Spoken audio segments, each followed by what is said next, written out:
ನಮಸ್ಕಾರ ರಿವ್ಯೂ ಚಾನಲ್ಗೆ ಸ್ವಾಗತ. ನಾನು ಸೌಖ್ಯ ಗಾಂವ್ಕರ್. ಯತ್ನಾಳ್ಗೆ ವಿಜಯೇಂದ್ರ ಮಾಸ್ಟರ್ ಸ್ಟ್ರೋಕ್.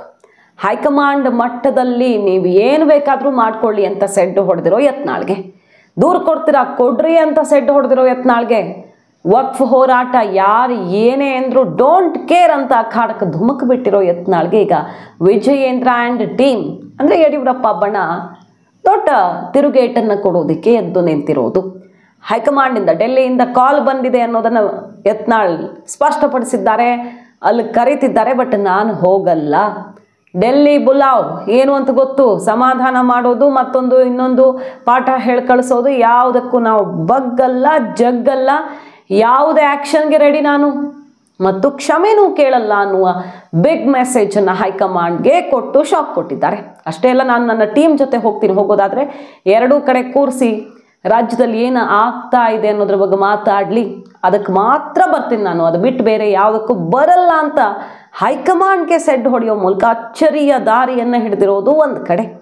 ಮತ್ತೊಂದು ಕಡೆ ಈ ದಾರಿ ಆಯ್ಕೆ ಮಾಡಿಕೊಂಡಿರೋ ಯತ್ನಾಳ್ಗೆ ವಿಜಯೇಂದ್ರ ದೊಡ್ಡ ಶಕ್ತಿ ಪ್ರದರ್ಶನದ ಮೂಲಕ ಉತ್ತರ ಕೊಡೋದಕ್ಕೆ ಈಗ ಸಜ್ಜಾಗಿದ್ದಾರೆ. ನೋಡಿ ಎಷ್ಟು ಬಣ ಬಡಿದಾಟ ಅಂದರೆ, ಪಕ್ಷದ ಒಳಗಡೆ ಏನು ಹೋರಾಟ ಮಾಡೋದಕ್ಕೆ ಹೊರಟಿದ್ದಾರೆ ಅನ್ನೋ ಉದ್ದೇಶವೇ ಮರೆಸೋ ಮಟ್ಟಿಗೆ ಈ ಅಧಿವೇಶನದಲ್ಲಿ ದೊಡ್ಡ ಮಟ್ಟದಲ್ಲಿ ತರಾಟೆಗೆ ತಗೊಳ್ಬೇಕು ಸರ್ಕಾರವನ್ನು ಅಂತ ತಯಾರಾಗಿದ್ದ BJP ಕಂಗಾಲಾಗೋ ಮಟ್ಟಿಗೆ ನಾಯಕರುಗಳು, ಬೇರೆ ಶಾಸಕರುಗಳೆಲ್ಲ ಈಗ ಬಣ ಬಡಿದಾಟ ಜೋರಾಗಿದೆ. ನೋಡಿ, ಭಿನ್ನರಿಗೆ ಸೆಡ್ ಹೊಡೆಯೋದಕ್ಕೆ ದಾವಣಗೆರೆಯಲ್ಲಿ ಭರ್ಜರಿ ರ್ಯಾಲಿ ಮಾಡೋದಕ್ಕೆ ಈಗ ತಯಾರಿ ನಡೀತಿದೆ. BSY ನಿಷ್ಠ ಮುಖಂಡರೆಲ್ಲ ಸೇರಿ ನಿರ್ಧಾರ ಮಾಡಿದ್ದಾರೆ. ಕಟ್ಟಾ ಸುಬ್ರಹ್ಮಣ್ಯ ನಾಯ್ಡು ಮನೆಯಲ್ಲಿ ವಿಜಯೇಂದ್ರ ಆಪ್ತರು ನಿಷ್ಠರೆಲ್ಲ ಸೇರ್ಕೊಂಡು ಸಭೆ ಮಾಡಿರೋದು. Renukacharya, BC Patil, MY Sampangi, MD Lakshminarayana, Thipparaju, Basavaraj ಇನ್ನಿತರರು ಭಾಗಿಯಾಗಿದ್ದರು. ಒಂದು ಭರ್ಜರಿ ರ್ಯಾಲಿ ಮಾಡಬೇಕು, ಕಾರ್ಯಕ್ರಮ ಮಾಡಬೇಕು, ಆ ಮೂಲಕ ವಿಜಯೇಂದ್ರ ಬೆನ್ನಿಗಿರುವ ಬಲ ಎಷ್ಟು ಅನ್ನುವ ಶಕ್ತಿ ಪ್ರದರ್ಶನ ಮಾಡಬೇಕು ಅನ್ನೋ ನಿರ್ಧಾರ ಆಗಿದೆ.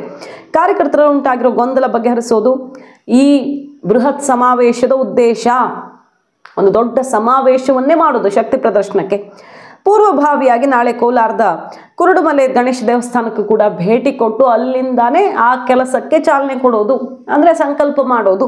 ಚಾಮುಂಡೇಶ್ವರಿ ದೇವಸ್ಥಾನ, ಮುರುಡೇಶ್ವರಕ್ಕೆ ಹೋಗಿ ಎಲ್ಲ ಕಡೆ ದರ್ಶನ ಮಾಡಿಕೊಂಡು ವಿಜಯೇಂದ್ರ ಕೈ ಬಲಪಡಿಸುವ ಸಂಕಲ್ಪವನ್ನು ಮಾಡ್ತಾ ಇದೆ ನಿಷ್ಠರ ಬಣ.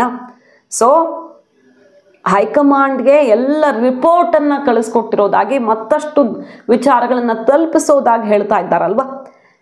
ಯಾವುದಕ್ಕೂ ಕೂಡ ಪರ್ಮಿಷನ್ ಇಲ್ಲದೆ ಬೇಕಾಬಿಟ್ಟಿಯಾಗಿ ಬಂಡುಕೋರರು ಸಿಡಿದೆದ್ದಿರುವ ರೀತಿಗೆ ಹೈಕಮಾಂಡ್ ಆಕ್ಷನ್ ತಗೊಳುತ್ತೆ, ಎಲ್ಲ ಬಾಗಿಲುಗಳು ಬಂದ್ ಆಗ್ತವೆ ಅಂತ ವಿಜಯೇಂದ್ರ ಎಚ್ಚರಿಕೆ ಕೊಟ್ಟಿದ್ದಾರೆ. ಡೆಲ್ಲಿಗೆ ಹೋಗಿ ಬಂದಿದ್ದಾರೆ. ಮತ್ತೊಂದು ಸುತ್ತು ಮಾತುಕತೆ ಕೂಡ ಇದೆ. ಈಗ ಇದ್ರ ನಡುವೆ ಶಕ್ತಿ ಪ್ರದರ್ಶನಕ್ಕೆ ಸಮಾವೇಶಕ್ಕೆ ಪ್ಲಾನ್ ಆಗ್ತಿರೋದು.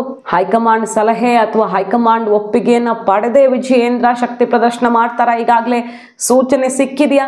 ಇಷ್ಟು ಬೇಗ ಹೆಚ್ಚು ಕಡಿಮೆ ಮಾಡ್ಕೊಂಡು ರಿಸ್ಕ್ ತಗೊಳ್ಳೋದಕ್ಕೆ ರೆಡಿ ಇಲ್ಲ ಅನ್ನೋ ರೀತಿಯಲ್ಲಿ ಆಯಿತು ಏನು ಬೇಕಾದರೂ ಮಾಡಿ ಎಲ್ಲರನ್ನ ಒಗ್ಗಟ್ಟಲ್ಲಿ ತಗೊಂಡು ಹೋಗಿ ಅನ್ನೋ ಸಂದೇಶ ಸಿಕ್ಕಿದೆಯಾ? ಅಥವಾ ಹೈಕಮಾಂಡ್ಗೆ ತಮ್ಮ ಅಸ್ತಿತ್ವ ಎಷ್ಟು ಇಂಪಾರ್ಟೆಂಟ್ ಕರ್ನಾಟಕ BJP ವಿಚಾರದಲ್ಲಿ ಅನ್ನೋದನ್ನು ತೋರಿಸೋ ಉದ್ದೇಶದಿಂದ ಪ್ರಯತ್ನ ಮಾಡ್ತಿರೋದಷ್ಟೇನಾ? ಕಾದು ನೋಡಬೇಕು. ಯಾಕಂದರೆ ಯಡಿಯೂರಪ್ಪ ಬಣದತ್ತ ಅಥವಾ ಯಡಿಯೂರಪ್ಪನವ್ರ ಹತ್ರ ಬಂದರೆ ಸಮಸ್ಯೆ ಮಾಡೋದಕ್ಕೆ ಕಲ್ಲು ಬೀಸಿದ್ರೆ BJPಗೆ ಡ್ಯಾಮೇಜ್ ಆಗುತ್ತೆ ಅನ್ನೋ ಬಿಗ್ ಸ್ಟೇಟ್ಮೆಂಟನ್ನು ಕೊಟ್ಟಿದ್ದಾರೆ ವಿಜಯೇಂದ್ರ. ಒನ್ಸ್ ಅಗೇನ್ ಸಮಸ್ಯೆ ಮಾಡೋದಕ್ಕೆ ಬಂದರೆ BJPಗೆ ಡ್ಯಾಮೇಜ್ ಆಗುತ್ತೆ ಅನ್ನೋ ಅರ್ಥದ ಮಾತುಗಳು ಸಿಡಿದಿವೆ. ನನ್ನನ್ನು ಕೆಣಕಿದಷ್ಟು ನನ್ನಲ್ಲಿರೋ ಕಿಚ್ಚು ಜಾಸ್ತಿ ಆಗುತ್ತೆ, ಶಕ್ತಿ ಜಾಸ್ತಿ ಆಗುತ್ತೆ ಅಂತಿದ್ದಾರೆ. ಎಲ್ಲಕ್ಕಿಂತ ಪ್ರಮುಖವಾಗಿ ಯತ್ನಾಳ್ ವಿರುದ್ಧ ಅಮಿತ್ ಶಾ ಅವರೇ ಕ್ರಮಕ್ಕೆ ಮುಂದಾಗಿದ್ರಂತೆ. ಕ್ರಮ ತಗೊಳ್ತೀನಿ, ಕಟ್ಟುನಿಟ್ಟಿನ ಕ್ರಮಕ್ಕೆ ಮುಂದಾಗ್ತೀನಿ ಅಂತ ಹೇಳಿದಾಗ ನಾನೇ ಇಲ್ಲ ಸ್ವಲ್ಪ ದಿನ ಕಾದು ನೋಡೋಣ, ಸರಿ ಹೋಗ್ತಾರೆ ಅವರು ಅಂತ ಹೇಳಿದ್ದು ಅಮಿತ್ ಶಾ ಅವ್ರನ್ನ ಒಪ್ಪಿಸಿ ಬಂದಲ್ಲ, ಅದೇ ದೊಡ್ಡ ತಪ್ಪು ನಾನು ಮಾಡಿದ್ದು.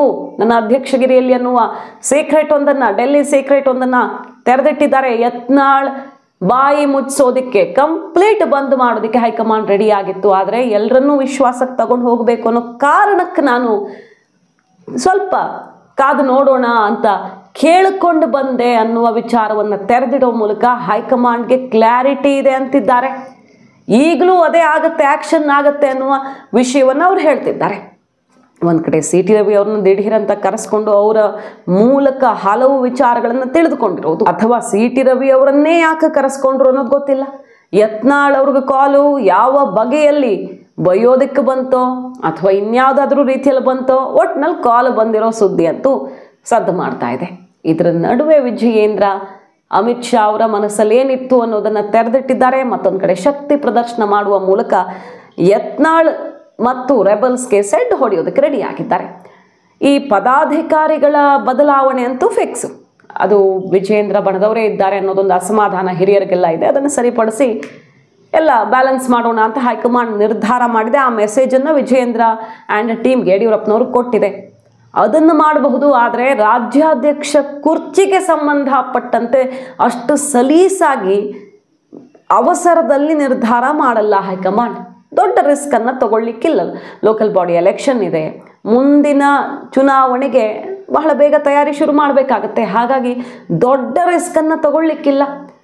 ಆದರೆ ಈಗ ಮೇಲಿಂದ ಒಬ್ಬರನ್ನ ಕಳಿಸ್ಕೊಡ್ಲಾಗ್ತಿದೆ ಡೆಲ್ಲಿಯಿಂದ. ಇಲ್ಲಿರುವ ಪರಿಸ್ಥಿತಿ ಅಧ್ಯಯನ ಮಾಡಿ ರಿಪೋರ್ಟ್ ಕೊಡೋದಕ್ಕೆ ಕೊನೆಗೂ ಮಧ್ಯಪ್ರವೇಶ ಮಾಡಿದ್ದು ಮೀಟಿಂಗನ್ನು ಫಿಕ್ಸ್ ಮಾಡಿದ್ದಾರೆ.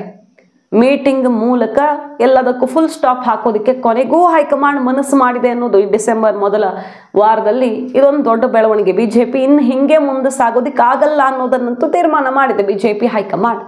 ಮಾಹಿತಿ ನಿಮ್ಗೆ ಇಷ್ಟ ಆಗಿದ್ರೆ ಮಿಸ್ ಮಾಡದೆ ನಮ್ಮ ಚಾನಲ್ನ ಸಬ್ಸ್ಕ್ರೈಬ್ ಮಾಡಿ. ನಿಮ್ಮ ಅಭಿಪ್ರಾಯ ಕಮೆಂಟ್ ಮಾಡಿ ತಿಳಿಸಿ. Thank you.